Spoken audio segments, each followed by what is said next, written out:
আসছে আরও একটি নতুন ধারাবাহিক।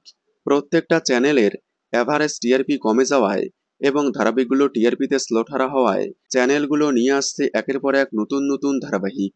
তারও দরুন মাত্র 5 থেকে 6 মাসেই বন্ধ করে দেওয়া হচ্ছে পুরনো সব জনপ্রিয় ধারাবাহিকগুলো, যেগুলো কিনা আজ থেকে 5 থেকে 6 মাস আগে শুরু হয়েছিল।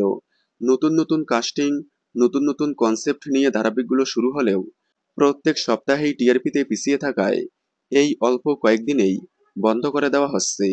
এবার আসছে আরও একটি নতুন ধারাবাহিক। নতুন গল্প, নতুন জুটি নিয়ে আসছে এই নতুন ধারাবাহিকটি। সম্প্রতি জি বাংলায় সামনে এসেছে নতুন ধারাবাহিক কুসুমের প্রোমো। এছাড়াও টিজার সামনে এসেছে রানী ভবানী ধারাবাহিকের।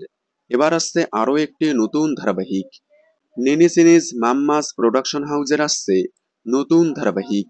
এই প্রোডাকশনের আন্ডারে সম্প্রচার হচ্ছে আনন্দী।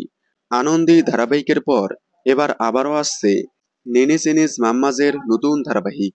ধারাবাহিকে প্রধান নায়কের ভূমিকায় দেখা যাবে অভিনেতা প্রতীক সেনকে এবং নায়িকার ভূমিকায় দেখা যাবে অভিনেত্রী অনুষ্কা চক্রবর্তীকে, যাকে অসংখ্য ছবি এবং সিরিজে দেখা গিয়েছিল। তার মধ্যে হীরালাল, অংশুমান এমবিএ, প্রতিবিম্ব বাগদণ্ডী, ক্রাইম সেন্স সহ আরও অনেক সিরিজে এই প্রথমবার ছোট পর্দায় দেখা যাবে তাকে।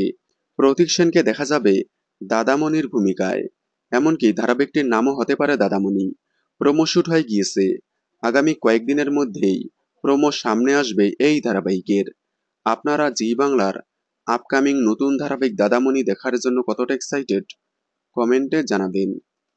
বাংলা বিনোদনের এই ধরনের সকল আপডেট সবার আগে পেতে চ্যানেলটি সাবস্ক্রাইব করে পাশে থাকা বেল আইকনটি বাজিয়ে দিন।